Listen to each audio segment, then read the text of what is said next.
Tonight, I'm here in Berlin to investigate one of the great news stories in space science.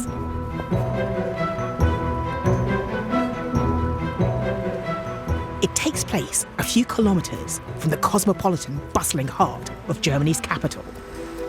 Because it's all happening here, in this building, on an industrial estate in a suburb of the former East Germany, just behind a car dealership.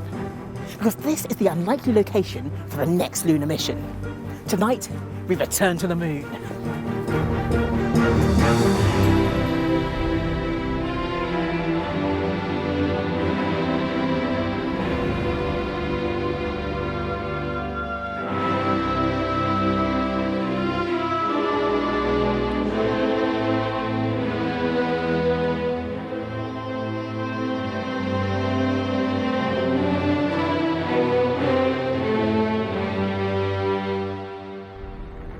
Nearly 50 years ago, Neil Armstrong stepped onto the moon on his way to a glorious spacefaring future. It's one small step for man, one giant leap for mankind. It was easy then to imagine tourists hopping up from Earth to the Sea of Tranquility for a holiday and setting off from a moon base to explore the rest of the solar system. But those dreams were never fulfilled. And when we talked recently about space exploration, we talked about going to Mars, not the moon. But there are still some who dream about going back, and more of them than ever are planning to explore the moon with robots, with astronauts, and maybe even to build a lunar base. So tonight, we'll discover why a moon base is back on the agenda. And we'll find out why scientists are arguing about the moon once again. Water is key to what we want to do in the future with exploration on the moon. And if the economics of a moon mission have changed. Would actually have a space mission which is profitable, something which has never happened before.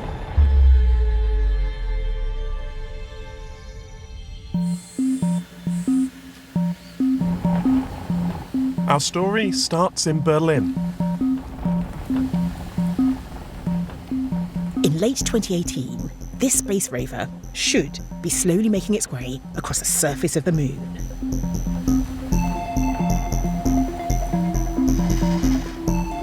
It's groundbreaking because it's not funded, built or transported by NASA or the European Space Agency or any country.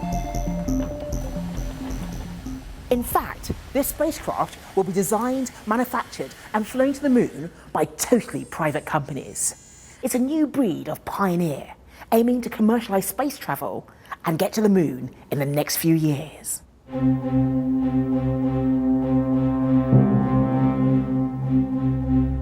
This is Alina, their prototype lander. It will be lifted up into space by Elon Musk's SpaceX launcher. Then, just a few weeks later, it will land on the surface of the moon. The company behind it already know their destination. They're heading for the Apollo 17 landing site.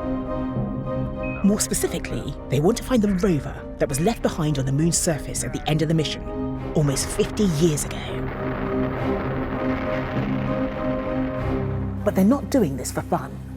The company behind this mission need to understand how the Apollo rover has fared over the years, so they can design and build new vehicles to support a new moon base. It all sounds very exciting, but is it really plausible for a private company to get to the moon? I spoke to their CEO, Robert Bohm. So, Robert, I'm going to be a little provocative here, because it really does feel as if we've been here before. Will we actually get into space this time? Yeah, it's a very good question. And 9 years ago when I started this project, I was at the very same position when you are today. It felt for me like nothing's going to happen. And that's the wonder about private space exploration, that you can kind of take it into your hands. And that's what we started doing 9 years ago. But I can totally understand that this kind of needs a lot of proof. And I'm kind of really happily, eagerly invite you to kind of, follow us along and then so that we can convince you that what we do is for real. Okay, you've got your lander, you've got your rover, but can you talk me through your mission? Yeah, so the point is that you just need a commercial rocket dropping you off in space, and then from there you have to get to the moon. In our case, the rocket drops us off in what is called a GTO orbit. So it's kind of a closer orbit around Earth. And then from these GTO, we have to kind of accelerate around the Earth with our spacecraft Alina, and then traveling from the Earth over to the gravity field of the Moon. We accelerate to velocities of like 10.6 kilometers per second, really, which is kind of very, very fast. And then orbiting, of course, the Moon, slowing down. And then the most difficult part of the mission is actually the soft landing part. But the way we approach it, it has been done in the 60s many times with the Ranger and Surveyor missions from the Apollo program. And we want to mirror this very simplistic approach. And we want to touch down in the vicinity of Apollo 17 in the Taurus Littoral Valley. Using the designs of earlier NASA landers means that their development costs are surprisingly low. And most of the other necessary technology is also readily available. So these are tried and tested components, and you're actually buying them off the European Space Center. That's the crazy thing today. You live in a time where you can just go to Airbus and other companies and just buy the stuff. So you have this moon mission, it's going to the moon. Where's commercialization going to come out of that? We are selling the option of sending instruments to the moon. So we currently take 1 kilogram of a scientific instrument for 750,000 euros, which is not that much money. However, the point is that if we get enough people together, then we can use this to finance our missions. Alina itself, the spacecraft, can transport 100 kilograms to the surface of the moon. I already told you 1 kilogram is 750,000. That means in total, the volume that you could get commercially out of Alina of one mission would be 75 million euros. Okay, but can you give me a feel of the cost of this mission? It's all about the mass of the spacecraft. And that is what you go to a launch provider and you pay your price per mass. So Alina itself, fully fueled up, ready for launch, is around 1.2 something tons. And you can estimate that something in that range, if you, for example, go to SpaceX or other commercial providers, you're always in the 20, 30 million range. It's a lot of money, but the point is that it shows you with the parts cost, with the engineering cost, and with the launch cost, that it's definitely possible to be well under the 75 million. So the trick is now for us as a company to keep the costs below the 75 million, because everything else is profit. Yeah. And now think about the following thing. That would actually mean that you have a space mission which is profitable, something which, seriously speaking, has never happened before. Well, thank you, Robert, for giving us an overview of this amazing mission. And we can't wait till it lands. And please invite us back so we can see it in action. Yeah, you're happily invited to see Alina landing on the moon over here. And yeah, just come by. I love the idea of all of these missions heading for the moon. It's such an adventure, but they'll find that there are scientific questions waiting for us there too. It's not just commercial companies who are eyeing the moon, it's also a subject of intense scientific interest. New discoveries are now changing our views on how the moon was formed, what it's made of, and whether it could sustain long-term human settlements. I've come to the Open University in Milton Keynes to explore these new discoveries. Behind this door is the most unusual collection of lunar material containing samples from every Apollo mission. With only about 400 kilograms of lunar material here on Earth, it needs to be carefully looked after, so it's in a clean room. But let's go inside. These pieces of the moon have been here on Earth since the Apollo missions returned, but few have had the chance to see or to handle them. Good, excellent. And so it's a real privilege to be allowed in. Excellent. So, shall we have a look at some powder samples? Please, this is exciting. And there we go. So here we have a selection of samples. So this particular sample is from Apollo 11 mission. So that's the very first mission. Yeah. And it's 10020. That means it's the 20th rock that was collected. That was because almost the first thing they did was go and pick up some moon rocks, just in case they had to leave in a hurry. Yeah. These were almost part of the contingency sample. That we didn't get anything, they must get something. Yeah. This is just fab. But the rocks are not just novelties. It seems they now tell us something new and entirely unexpected.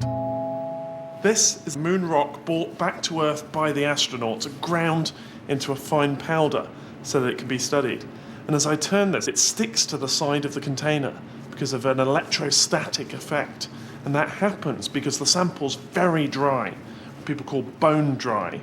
And we used to think, because of samples like this, that the whole moon was like that. How wrong we were.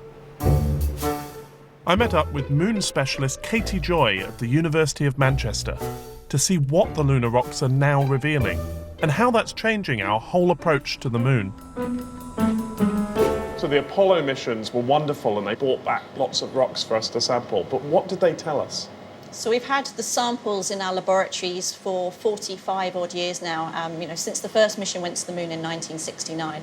And we've been testing those samples to measure their chemistry, their age, their mineralogy, to discover more about our closest planetary neighbour. But as new lab techniques get developed, as we push instrumentation in new ways and we can measure new elements and isotopic signatures down to very low levels, we can start to ask new questions about the moon and retest some of our ideas. And that means some of these old ideas get challenged. They do, and that's what's so exciting. So in one particular area, there was an established knowledge from studies of the Apollo samples that the lunar material was all very dry. It was dehydrated. There were no minerals such as we see in very wet earth rocks where water could be bound up into the mineral structure. However, the exciting thing is in the last 10 years, we've used new technology to reinvestigate some of these samples. And from going from essentially bone dry or being dehydrated in nature, we can now actually detect the amount of water locked up within the lunar samples. When you say large amounts of water, do we have any idea how much? Presumably we're not wringing it out of the rocks. No, sadly, they're not running water all over our laboratories when we crack them open. We're talking about water in the hundreds to tens of parts per million. So still relatively low. But what we can do is we can try and use that information to back calculate how much water would have been in the interior of the moon. And because this soil came from the centre. From deep inside, probably about 200 to 400 kilometres in depth, perhaps slightly deeper. And what it reveals is actually the interior of the moon, the mantle, so much like all planetary interiors have a similar type of rocks. The lunar mantle, we think, is in some places almost as wet as the Earth's mantle. And that changes our ideas considerably about the moon's geological past. And recently, new clues about where this water might be concentrated have emerged from satellites orbiting the moon. We've been looking at the lunar poles where there are potentially craters that may have ices locked up within their cold interiors. We can also look at the presence of water locked up not just in the cold craters but across the surface of the moon using other types of radiation and different wavelengths. And there was an Indian mission, the Chandrayaan-1 space mission, which was India's first venture to the moon about 10 years ago or so. And from that mission, we have been able to map the distribution of hydrogen in the form of either H2O, water, or OH, hydroxyl, locked up at the lunar surface. And on this map, green and blue are sort of the places with more hydrogen. Yes, and so this strong latitudinal variation tells us that the south of 70 degrees, between 70 and 90 degrees, we think there's actually a considerable amount of parts per million quantities of water. I think the estimates from this paper are something like 120 million tonnes of hydrogen potentially locked up as either OH or H2O could be found in some of these polar regions. And with lots of talk about going back to the moon, of sending people there, presumably the water helps. So the water is key to what we want to do in the future with exploration on the moon. If we wanted to take water for astronauts to survive, to breathe oxygen in a habitat environment, we would have to take all of that with us from the Earth, and it costs a huge amount to launch a gallon of water from the Earth's surface and transport it all the way to the moon. So in the future, what we'd really like to do is to go and live off the land, or indeed learn to live off the land by developing technology to harvest the water, the oxygen that is naturally occurring on the moon, to convert it to drops of water that we could use to drink, that we could use in our habitation modules, and then to industrialise that scale and make it commercially viable that could be used in, for example, future exploration missions by crew and developing into exciting possibilities such as the Moon Village concept of having people there on a long-term basis. Isn't it? You study the moon for a living. Are you not slightly reluctant to send all these people there and have them mining it and building this infrastructure? Don't you want it left alone?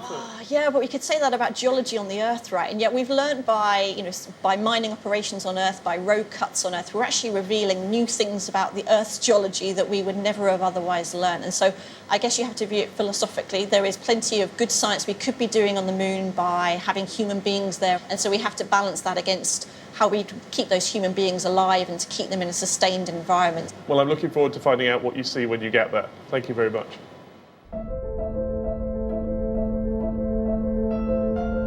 If scientists are now looking at the moon with new eyes, it's surely a great excuse for all of us to take another look. Pete Lawrence takes us on an observational tour of the moon and sets some challenges to get us looking closer at its surface. The moon for me is one of the most rewarding of all celestial objects. You can look at it with a naked eye, through binoculars, or through a telescope. That is, unless it goes completely cloudy, as it has just done. But if it were to clear, there's a wealth of beautiful features which are a pleasure to look at. And a bright moon is easily visible even when the skies aren't dark, so it's one of the few objects you can look at from the city too. I'm going to show you 4 interesting features to give you an idea of the sheer variety of objects that careful observation of the moon can reveal. I'll start with something really easy and end with a really tough challenge. So first up, we've got the Mare Tranquillitatis. It's an area of the moon known as a lunar sea. It's clear enough to see with the naked eye in the northeast quadrant of the moon. Of course, it's not really a sea, but a smoother area made up of plains of solidified lava from the time when the moon was volcanically active, some 4 billion years ago. And of course, Mare Tranquillitatis is where Neil Armstrong became the first person to walk on the moon during the Apollo 11 mission back in 1969. So it's got some real history. You'll need binoculars to see the next feature, the Tycho crater. Look at the south part of the moon, close to the southern limb. Tycho is a wonderful crater. It's actually only about 80 kilometers across. But what makes it so exciting are the fantastic rays, the remnants of the material that was thrown up as a meteorite fell. Next up, if you can locate the bright ray crater Copernicus, if you look to the north of that, there's a wide mountain range known as the Mons Carpatus. Follow this curve around to the east past Eratosthenes and you'll arrive at the magnificent Apennine Mountains, which mark the southeast border of Mare Imbrium. There are some excellent craters to be seen west of this region too. Archimedes, Autolycus and Aristillus. And finally, something a little different. See if you can spot the light discoloured patch, which is known as Rayner Gamma. Now this is a typical example of a feature known as a lunar swirl. To find it, draw a line between the craters Copernicus and Kepler and extend that line again for the same distance. It looks like an eye with streamers extending east and west. We still don't really know why this is coloured so strangely. Well, the clouds haven't cleared for me tonight, which is a great pity. But when it does clear for you and the moon is up, go outside and have a look at it. You won't regret it.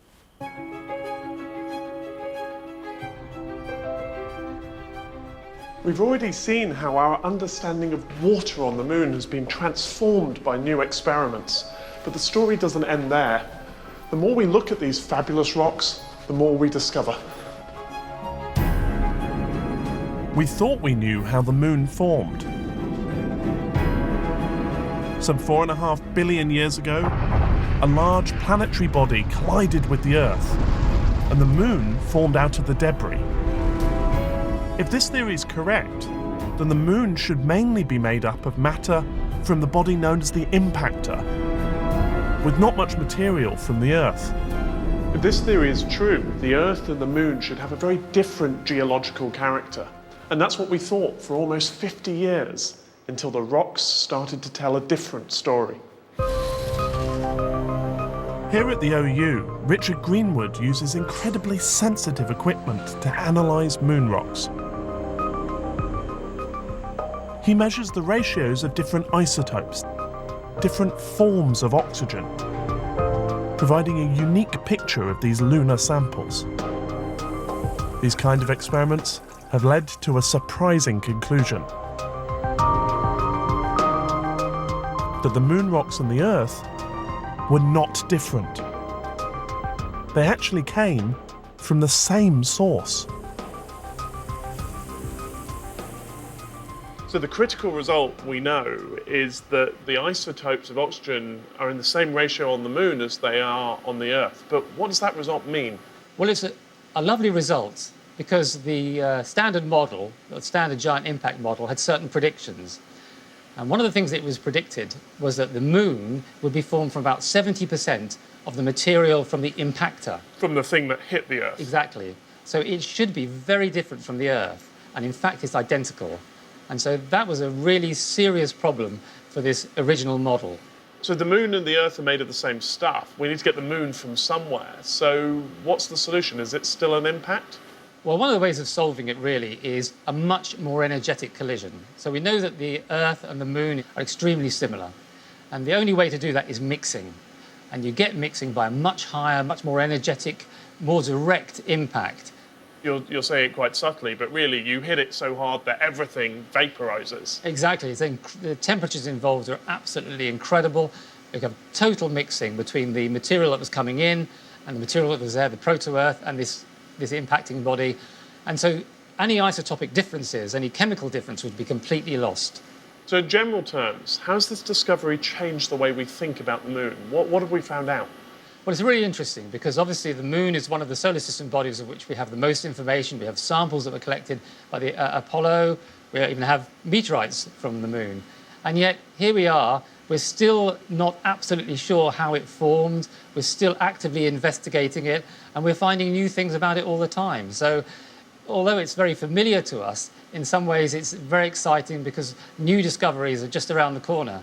And obviously one of the things that we want to do is to look more precisely at the geochemistry of the moon so that we can actually really drill down and find out how this body formed. One thing strikes me, I think you talk about the geochemistry of the moon, but all the samples we've got are from a small part of the surface. You'd love to go back and investigate the rest, wouldn't you? Absolutely. I mean, the suggestion is that the Apollo samples are from a very atypical part of the moon. What we really like to do is get to the other parts that have not been sampled, get those samples back, and absolutely certainly there would be surprises in store.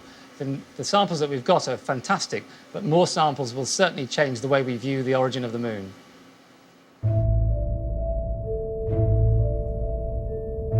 It's easy to see why scientists are excited about the thought of a return to the moon. And many space agencies are lining up to unveil their lunar ambitions. China is hoping to launch its Chang'e 5 mission next year, bringing new moon samples back to Earth.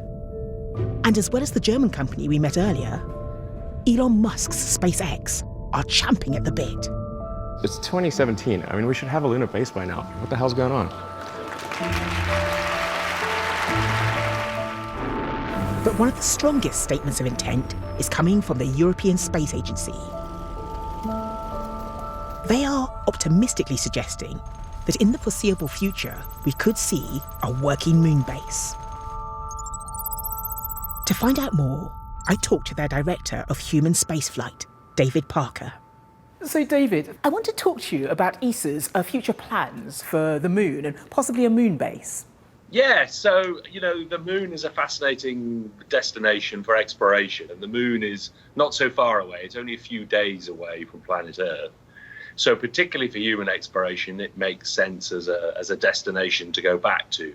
The moon is kind of like I say, it's a museum of 4.5 billion years of solar system history. And when we did Apollo, we just kind of went to the gift shop, brought a few rocks back, and that was it. But there's a lot more to do. So why do you think a moon base is of importance now?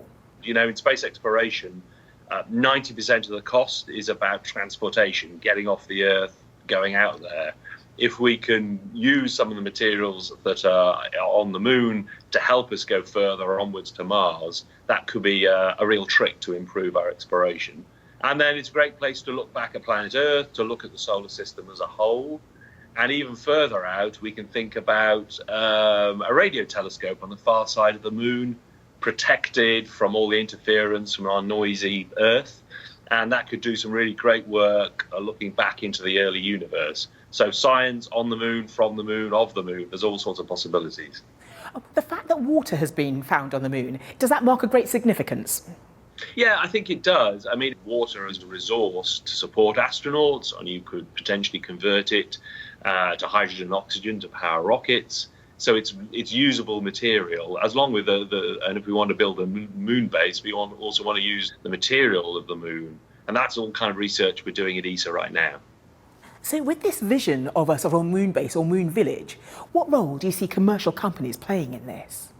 I think it's going to be, the role of commercial companies is going to be ever more important. You know, we're already seeing commercial rockets taking cargo up to the space station, funded by NASA. We have commercial organizations that are going to offer payloads and instruments and science aboard the space station. And then there are companies talking about providing the picks and shovels of exploration, if you like. So telecommunications, transportation services. And that's something that we're working with, planning to do at ESA. So we've just put out an idea for our industry to offer their transportation services to get a payload to the moon. And what we want to do is to try and demonstrate taking the lunar material and turn it into drinkable water and breathable oxygen by the middle of the 2020s. But we're asking, can you, business, get us there? And companies have ideas to do just that.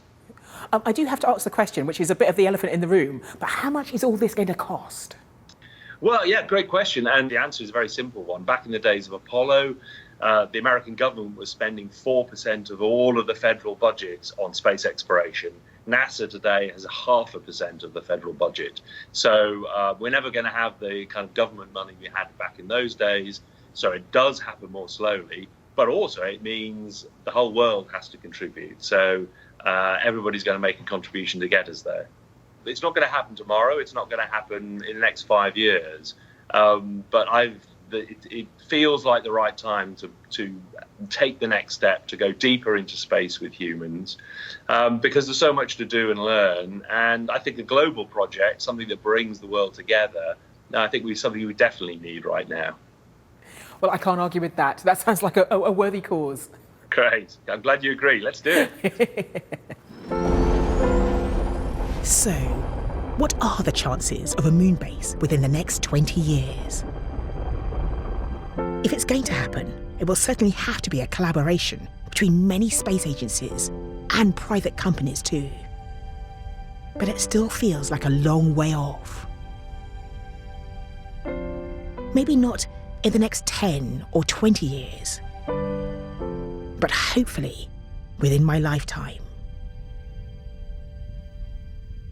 That's it for this programme, but do join us next month when we'll be finding out about one of the most surprising and enigmatic phenomena in the universe: fast radio bursts. Some people think they're caused by black holes gobbling up whole solar systems. Others think they're the sounds of alien civilizations. But whatever they are, don't forget to get outside and get looking up. Good night.